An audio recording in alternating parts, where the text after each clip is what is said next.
Sebelum kita masuk ke videonya, Mamang ingetin ya, video ini hanya preview dari manhwa aslinya. Jadi, jika teman-teman ingin mengetahui fullnya, kalian bisa baca di web legal atau back komiknya di tempat kalian, sebagai bentuk apresiasi bagi kreatornya.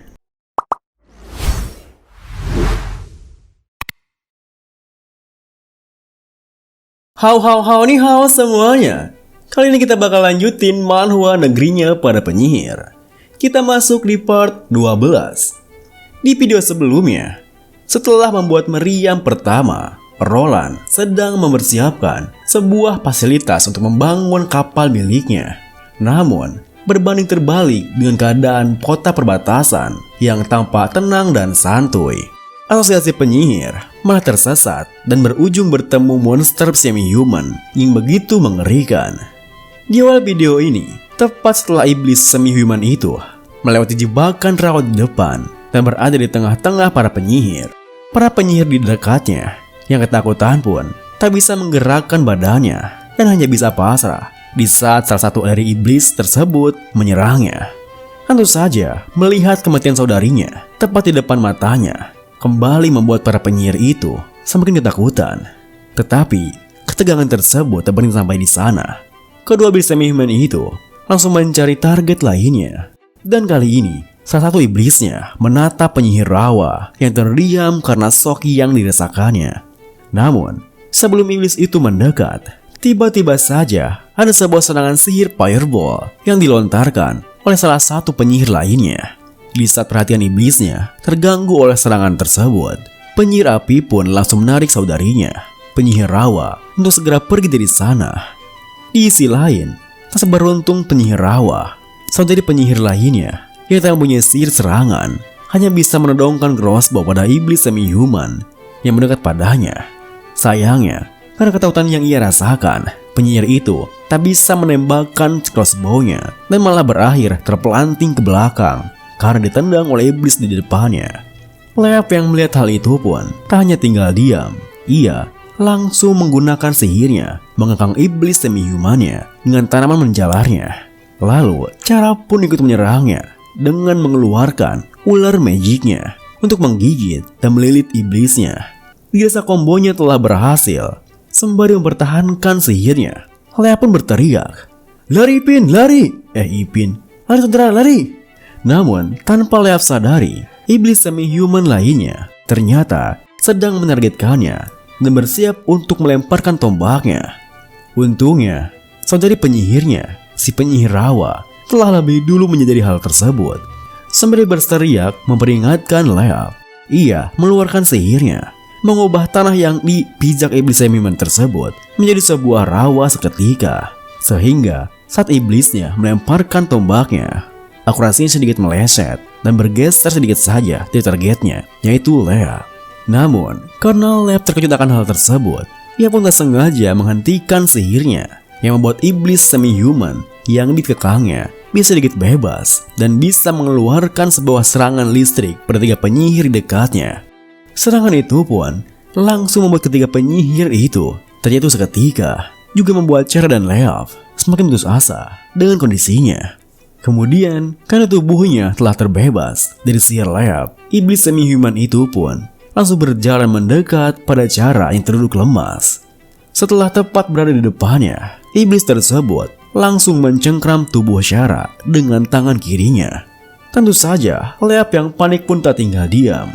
Di tengah tubuhnya yang gemetaran, Syara kembali mengeluarkan sihirnya, dan salah satu dari ularnya berhasil menggigit, bahkan memutuskan sebuah selang yang terhubung langsung dengan pernapasan iblisnya. Seketika itu juga, dari selang yang terputus itu terlihat semacam kabut merah yang berhembus cukup banyak, dan saat kabutnya mengenai Cher di depannya, cara yang menghirupnya seketika berteriak kesakitan dan langsung kehilangan nyawanya.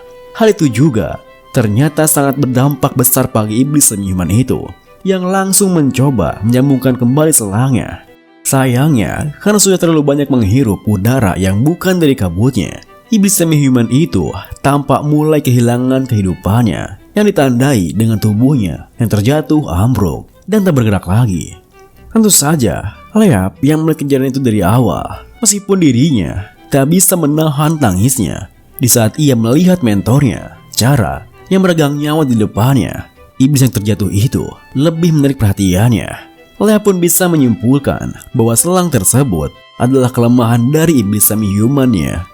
Dengan begitu, Leah pun langsung mencari senjata yang bisa ia gunakan. Alih-alih mengambil sebuah tombak di depannya, Leah memilih mendekat pada mayat saudarinya yang tadi memegang sebuah crossbow. Kemudian setelah memegang crossbow-nya, Leah langsung menargetkan satu iblis yang tersisa yang sedang terjebak dalam tanah rawa buatan.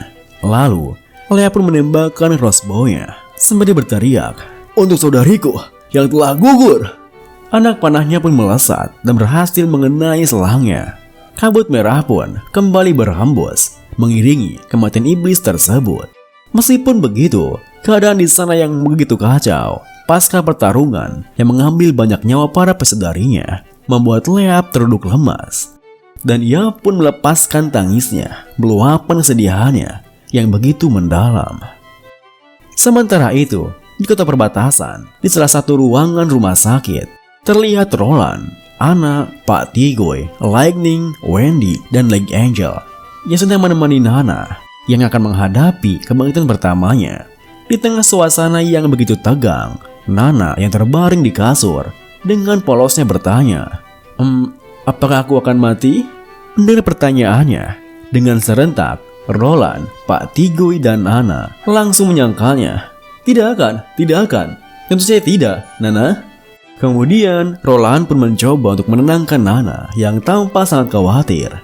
"Tidak apa-apa, walaupun ini adalah kebahagiaan pertamamu dari kekuatan sebagai penyihir. Kau telah melepaskan kekuatan sihirmu setiap hari. Percaya padaku, kau akan melaluinya dengan mudah." Kemudian, Wendy pun berjalan mendekat ke kasurnya. Lalu, sembari mengelus kepalanya, Wendy menuturkan, "Yang mulia benar, ini baru pertama kali. Kekuatan dari tusukannya tidak begitu kuat. Fokus saja, kau akan bisa melaluinya." Tentu saja, ayahnya Nana, Pak Tiggoy pun tak tinggal diam. Ia mendekatkan wajahnya pada Nana sembari berkata, "Jika itu sakit, cubit saja tangan papa.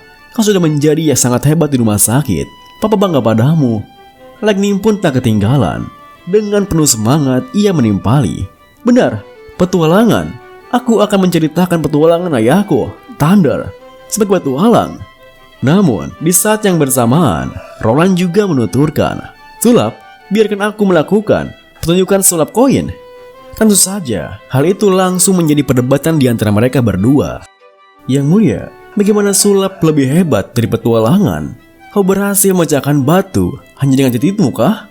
Roland yang tak mau terima pun membalas, "Dan siapa Thunder? Apakah dia seseorang yang terkenal?"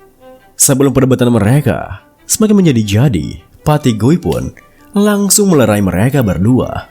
"Diam, mohon diam, jangan ganggu putriku." Namun, di tengah perdebatan mereka, Nana sendiri malah memandang Anna yang tersenyum kepadanya. Kemudian, Anna pun mendekat pada Nana. Setelah mengelus kepalanya, Anna pun mengecup kening Nana sembari menuturkan, "Lihatlah, semua orang akan ada di sampingmu. Bertahanlah, oke?" Beberapa saat kemudian, setelah Roland mengalah dan membiarkan Lightning menceritakan petualangan ayahnya, semua orang di sana hampir terlelap dalam tidurnya. Tetapi, meskipun begitu, Lightning tetap bersemangat menceritakan kisahnya.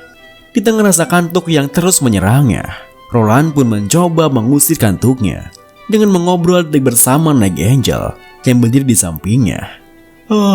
Lightning terlalu bersemangat, berbicara sangat lama. Bahkan aku tidak melihat dia minum air segelas pun. Night Angel, apakah ada perubahan dengan kekuatan sihir Nana?" Mendengar hal itu, Night Angel yang juga sudah mengantuk pun kini kembali terjaga, lalu membalas, "Tidak, sudah sangat lama dan aku belum melihat gelombang dari kekuatan sihirnya." Sembari menampar pipinya sendiri agar kembali terjaga, Roland berpikir, nyusahkan sekali. Tanpa alat ukur yang akurat, tidak mungkin mengetahui berapa lama kita sudah menunggu. Setelah musim monster iblis berakhir, aku akan segera membangun menara jam untuk mengetahui waktu." Sesaat kemudian, Night Angel menuturkan, "Ini bukan karena aku kurang konsentrasi kan? Sialan, aku pikir Aku baru saja mendengar suara ayam berkokok. Apa aku berhayal ya? Mendengar gumamannya, Roland yang juga mendengar hal yang sama langsung berinisiatif untuk membuka jendela. Dan saat Roland menyibakkan tirai di dekatnya, ia dikejutkan oleh sinar matahari pagi yang langsung menyilaukan matanya. Tak menunggu lama, Roland pun langsung menyibak semua tirainya, sehingga sinar matahari dari luar bisa menyinari ruangan tersebut. Tepat setelah itu, lambat laun, orang-orang di sana yang sedang tertidur pun kini mulai membuka matanya, menyadari hari telah berganti. Sontak membuat mereka bergembira dan langsung mengucapkan selamat pada Nana yang telah melewati kebangkitannya. Oh, benar, itu matahari terbit. Matahari itu sudah terbit. Nana, kau telah melewati hari kisahan dari kekuatan sihir dengan selamat. Yay, berhasil, hore. Beberapa saat kemudian, setelah Nana dan beberapa orang lainnya meninggalkan ruangan itu untuk bersih-bersih, kini hanya tinggal Roland, Night Angel, dan Wendy yang tengah berdiskusi tentang hal yang baru saja terjadi. Night Angel, apakah kau yakin hari Nana sudah tepat? Maksudku tadi malam. Mendengar pertanyaannya, Night Angel pun membalas, aku yakin, tetapi perubahannya sangat stabil. Aku pikir itu belum kunci saatnya siksaan kekuatan sihirnya berakhir, yang mulia. Apa yang kau katakan memang benar. Selama mereka melepaskan kekuatan sihir, total kapasitas sihir akan bertambah dan penderitaan dari siksaan akan berkurang. Jika mereka mendapat latihan yang cukup di setiap harinya, maka para penyihir akan mempunyai kesempatan bertahan yang lebih tinggi sampai mereka dewasa. Wendy yang setuju dengannya pun menimpali, yang mulia, di seluruh kerajaan Grey Castle hanya wilayahmu yang membiarkan penyihir menggunakan kekuatannya tanpa masalah. Berdasarkan itu, disinilah gunung suci penyihir. Aku mohon padamu untuk membiarkan sebanyak mungkin penyihir mengetahui tentang hal ini. Semua saudariku akhirnya bisa pergi ke tempat perlindungan ini.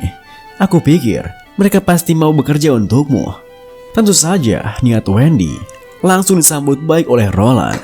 Itu adalah rencana awal setelah musim monster iblis berakhir. Penduduk kota juga sudah ada yang berinteraksi dengan penyihir. Jika waktunya tiba, aku akan memerintahkan orang-orang untuk menyebarkan rumor tentang itu. Kau seharusnya tahu bahwa aku tak dapat terang-terangan merekrut penyihir. Atau tidak, itu akan membuat kehebohan di kerajaan. Kecuali gereja dimusnahkan atau aku menjadi raja.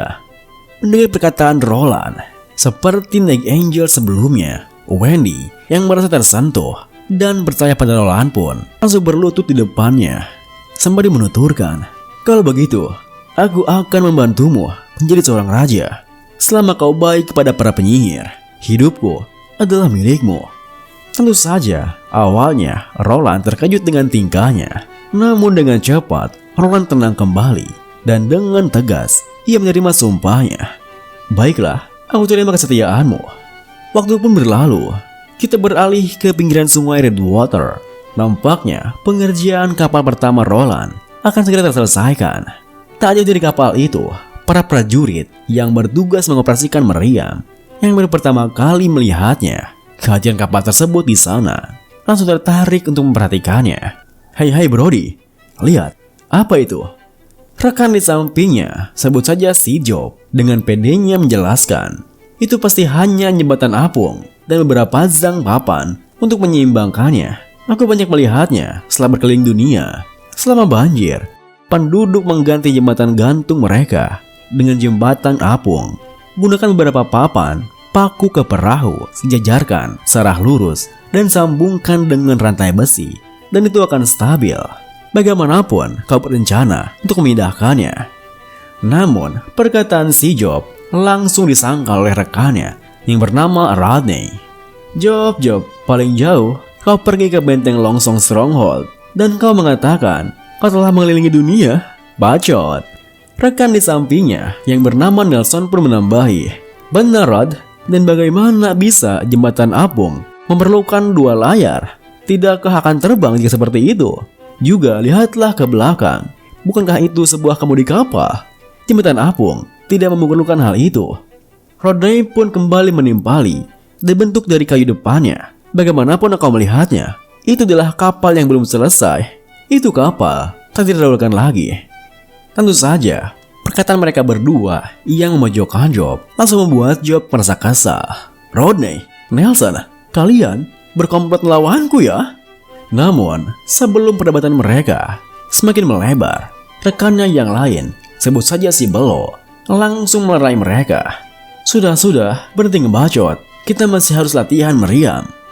Mendengar perkataannya, Job yang tadi kesal pun langsung membaik seketika. Benar, tugas kita harus selesai. Kita dapat bermain ketika kita selesai. Semenjak kita di tim meriam, kita telah berlatih dengan benar dan membiarkan Yang Mulia menaikkan gaji kita. Kita bahkan bisa menjadi seperti pimpinan Iron X, menjadi kapten mojang tercantik dari Bar Mary. Dari sana akan menjadi puncak dari hidupmu.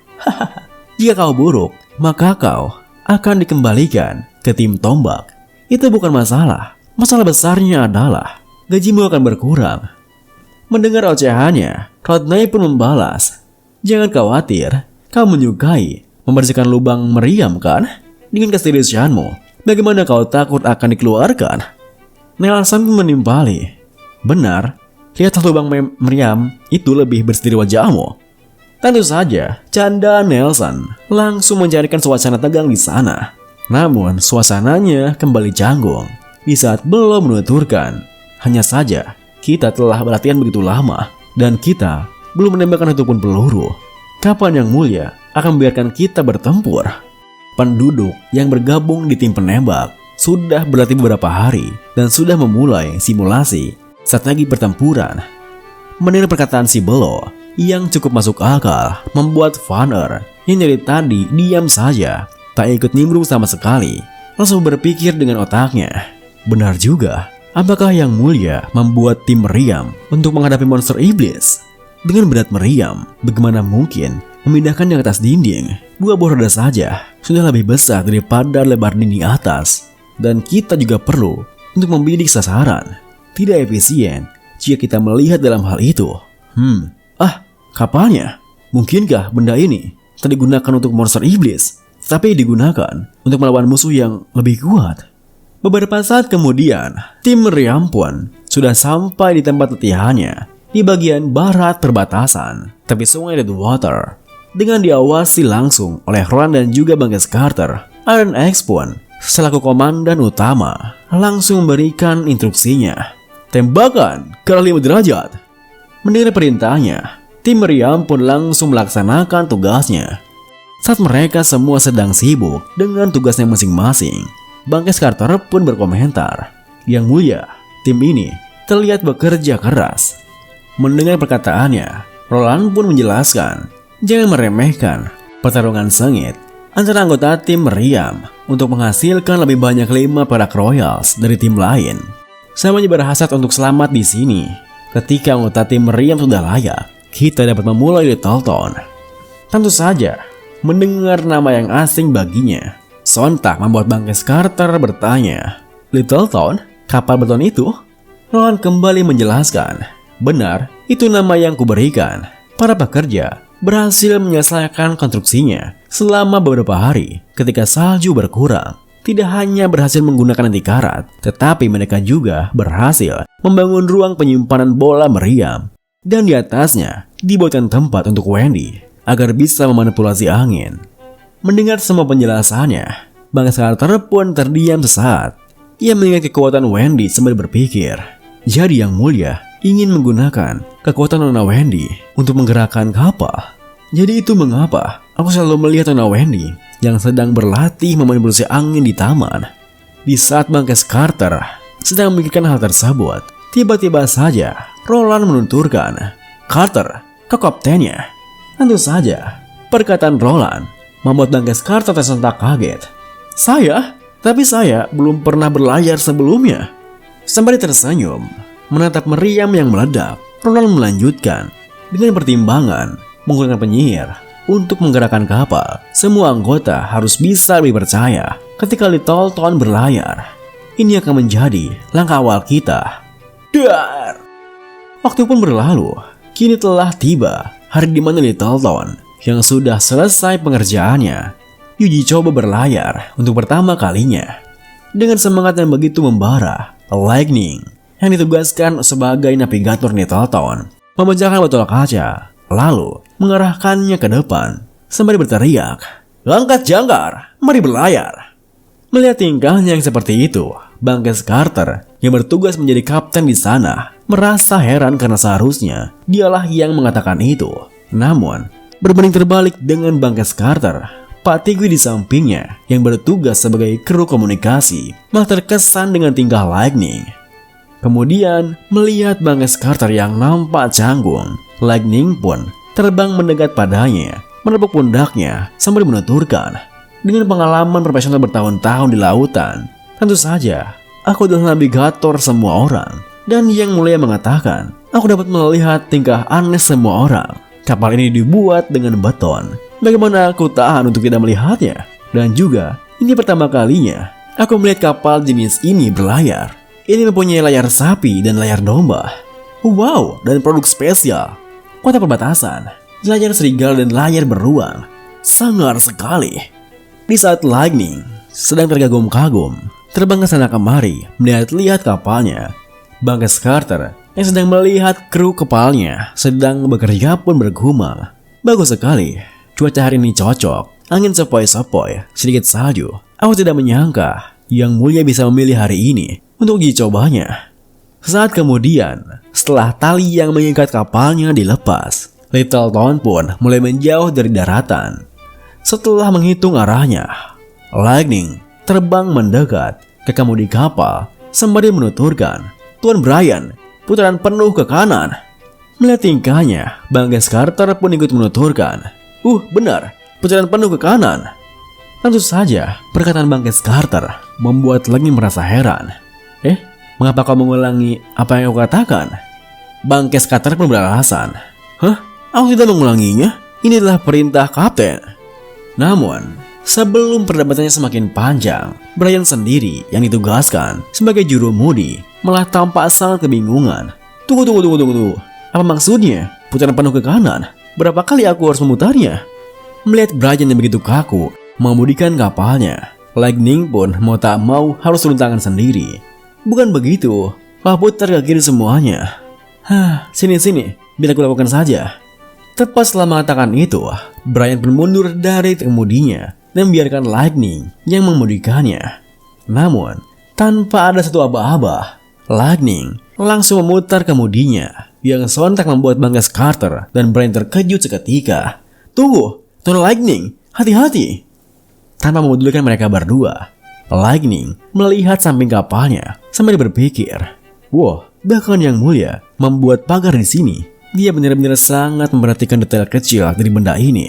Walaupun dulu aku awak kapal, aku tidak mengenal tipe struktur dari kapal ini. Meskipun begitu, Lightning menepis semua rasa penasarannya dan fokus dengan apa yang harus ia kerjakan. "Baik, Kak Wendy, mulai anginnya dong." Mendengar teriakannya, Wendy yang bertugas mendukung kekuatan penggerak yang sudah berada di posisinya langsung menjawab, "Baik." Sebelum Wendy mengeluarkan sihirnya, sejenak ia berpikir, "Sebelumnya, Yang Mulia mengatakan padaku, hal pertama yang harus aku lakukan adalah mengulangi latihan, mengendalikan kekuatanku, sampai aku menguasainya, seperti Ana. Dan ternyata, itu bukan saja untuk memujuku. Sebelum datang ke kota perbatasan, aku belum pernah benar-benar berusaha untuk mengendalikan kekuatanku. Aku hanya menolong semuanya, meniup makanan, atau mengeringkan jubah. Walaupun aku tidak berlatih sekeras Ana, mari kita mulai sekarang." Tepat setelah berpikir seperti itu, Wendy pun mulai mengeluarkan sihirnya yang ditandai dengan ada angin yang berhembus menyerap layar kapalnya, membuatnya langsung bergerak maju. Di saat kapalnya mulai bergerak, hal itu pun langsung membuat Bangkes Carter dan Lightning heboh seketika. Ini benar-benar bergerak. Dan nampaknya Pak Tigui pun yang dari tadi tampak tenang, kini tak bisa menahan rasa kagumnya. Yang Mulia mengubah batu menjadi kapal dan membuatnya mengapung di atas air. Apakah ada yang tidak bisa dilakukan? Beberapa saat kemudian, setelah berlayar cukup lama, Littleton pun bergerak kembali ke arah asalnya. Di jalannya, Pak Tigui menghampiri Brian yang sedang memudikan kapalnya. Lumayan lah, kau menjadi pelaut kurang dari setengah jam. Mendengar hal itu, Brian pun tersenyum membalas. Haha, terima kasih kepada Nona Lightning. Kalau bukan karena ajalannya, aku sama sekali tidak akan bisa mengemudikannya. Saat itu, Brian mengingat tingkah Lightning beberapa saat sebelumnya yang terus mengajarinya dengan riang-riang gembira. Tuan Brian, yang kau lakukan mengubah arah kemudi, rasakan dengan perasaanmu. Rasakan itu di hatimu. Apakah kau mengerti sekarang?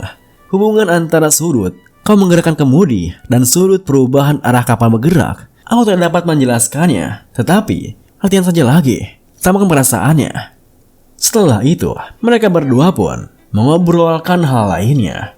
Sementara itu, Wendy sendiri yang bertugas mengatur kekuatan menggerak kapal yang masih berdiri di posisinya. Kini, terlihat tidak baik-baik saja.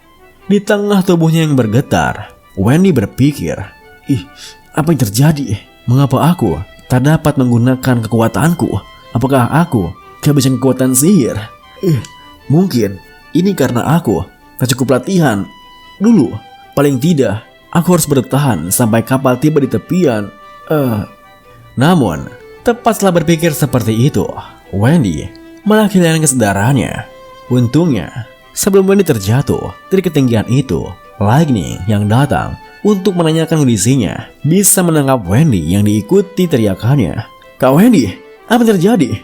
Loh, tunggu, segera menepi, cepat, ada yang salah dengan Kak Wendy. Mendengar teriakannya, tentu saja membuat awak kapal lainnya merasa panik seketika. Tak ayal dengan Brian yang sedang memudikan kapalnya. Setelah membaringkan Wendy di geledak kapal, Lightning dikejutkan di saat dirinya mengecek keadaan di tubuhnya. Ya Tuhan, semua tubuhmu tertutup air es. Jika kau membeku seperti ini, mengapa kau tidak mengatakan sesuatu? Pak Teguh pun berkomentar, gadis bodoh ini, jika kita tidak menyadarinya, dia mungkin telah pingsan di sana. Namun, karena kepanikan itu, Brian tak bisa mengemudikan kapalnya dengan baik sehingga menabrak batu di tepian daratan. Dak! Banggas Carter yang menyadari hal itu pun berteriak, aku pikir kita menabrak. Apakah ada kerusakan pada kapalnya? Di tengah kapalnya yang berguncang cukup kencang, Pak Tigui membalas, seharusnya tidak ada masalah besar. Kemudian setelah goncangannya mereda, Banggas Carter langsung memberikan perintah, Nona Lightning, bawa Nona Wendy kembali ke kastil dan semuanya tetap di sini bersiap untuk menepi. Dengan begitu, semua awak kapalnya pun langsung mengerjakan perintahnya. Sambil menatap kepergian Lightning yang membawa Wendy, Banggas Carter yang tanpa sangat khawatir pun berpikir, sepertinya uji coba Littleton tak terhitung sebagai kegagalan, tetapi tidak bisa juga dianggap sukses. Nanti, tidak hanya kita harus memperhatikan bagaimana untuk membuat Nona Wendy tetap hangat, tetapi juga menahan benturan kapal. Kita beralih kepada jalanan kota suci. Terlihat sebuah kereta kuda yang tengah melaju menerobos salju yang terus turun kala itu. Namun kereta itu harus menghentikan jalannya di saat ada salah seorang gadis kecil yang berada di dalam kereta kudanya menangis, sehingga mengganggu seorang pria yang dipanggil duta besar, yang tentu saja adalah tuan yang menyewa kereta kuda itu. Duta besar yang kesal pun bahkan harus mencambuk gadis tersebut agar membuatnya menghentikan tangisnya. Apa yang harus ditangisi? Seharusnya kau tahu posisimu. Tentu saja perlakuan duta besar itu membuat kusir yang merasakan dengan keadaannya merasa iba pada anak-anak tersebut. Namun meskipun begitu, dirinya tak bisa berbuat banyak. Saat itu, si kusir berpikir, kasihan anak itu. Bertahanlah, duta besar adalah penyelamatmu. Tanpanya, kalian semua tidak akan melewati musim dingin dan hanya akan menjadi mayat yang tergeletak di pinggir jalan. Kemudian, setelah selesai melampiaskan kemarahannya, duta besar itu pun kembali ke depan. Ia duduk di samping Pak Kusir yang sedang bekerja sambil menuturkan, ayo lanjutkan perjalanannya. Mendengar perintahnya, Pak Kusir pun kembali memacu kudanya dan sembari melanjutkan jalannya. Pak Kusir yang penasaran pun bertanya, baik tuan, berpeganglah erat, kita berangkat. Anu duta besar, apakah mereka semua anak yatim piatu dari kerajaan Wolfheart? Duta besar pun menjelaskan, kebanyakannya iya. Setiap gereja kota dalam kerajaan akan mengambil beberapa anak yatim piatu. Apalagi di musim dingin, saat persediaan makanan menipis, jumlah orang yang kita ambil akan bertambah. Tetapi, kita semua tidak dapat bergantung hanya pada gereja saja. Jadi, kami minta bantuan pengendara kuda sepertimu. Tetaplah bekerja dengan baik, White. Dan video kali ini diakhiri dengan, tanpa tahu apapun kebenarannya, Pak Kusiri itu pun terus memandang baik pria di sampingnya, tanpa tahu sesuatu apa yang akan menimpa mereka. Para gadis malang itu hanya bisa menahan tangisannya dalam hatinya sendiri. Terima kasih buat teman-teman semua yang udah nonton. Mohon maaf jika ada salah-salah kata atau pengucapan Mamang yang kurang jelas. Sampai jumpa di video berikutnya.